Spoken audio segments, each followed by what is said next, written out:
Additionally, Ghost sheds light on the ignorance we have to those in need in today's society, the homeless. The opening of the composition features a metaphor to establish the harsh homeless setting.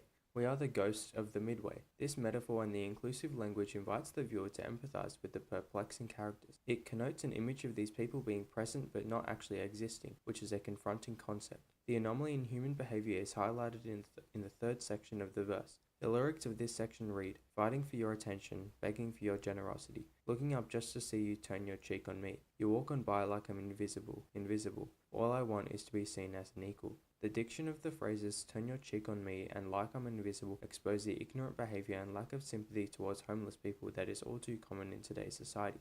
We like to think that we care about these people, but our actions would strongly suggest that we don't. Our motivations behind this behavior are self-centeredness and greed. We have just seen that Ghost communicates the anomaly in human behavior of ignoring those in need, the homeless. Therefore, texts do have the capacity to represent the anomalies in human behavior and motivations.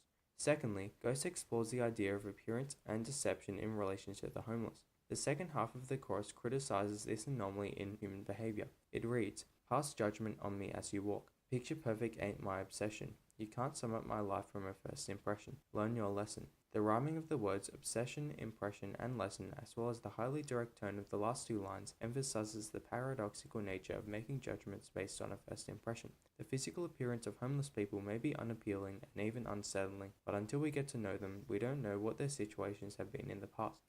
We may presume homeless people to have always been stuck in their situation, but as the composition's video shows, this can be far from the truth.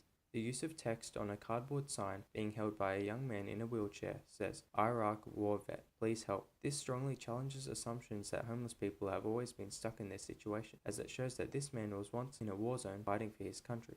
This again shows how paradoxical it is to make judgments about people, especially the homeless, based solely on their appearance. This message is reiterated towards the end of the composition through a repeated lyrical phrase. It reads, "I may have no one else to blame, but listen to me. You and I, we were once the same." This phrase communicates that being homeless could be the result of one's own actions, but at one point in their life they were not in this situation. Our reasoning behind judging someone based on appearance is because an appearance is often our first impression of people, and we tend to build everything around this. We have yet again seen that Ghost represents an anomaly in human behavior. Therefore, texts do have the capacity to represent the anomalies in human behavior and motivations. In conclusion, The Merchant of Venice explores anomalies in human behavior relating to women challenging gender roles in a patriarchal society and the prevalence of justice at the cost of morals. Ghost explores anomalies in human behavior relating to ignorance of those in need and appearance versus reality. Therefore, it is strongly evident that texts do have the capacity to represent the anomalies in human behavior and motivations. Thank you for listening.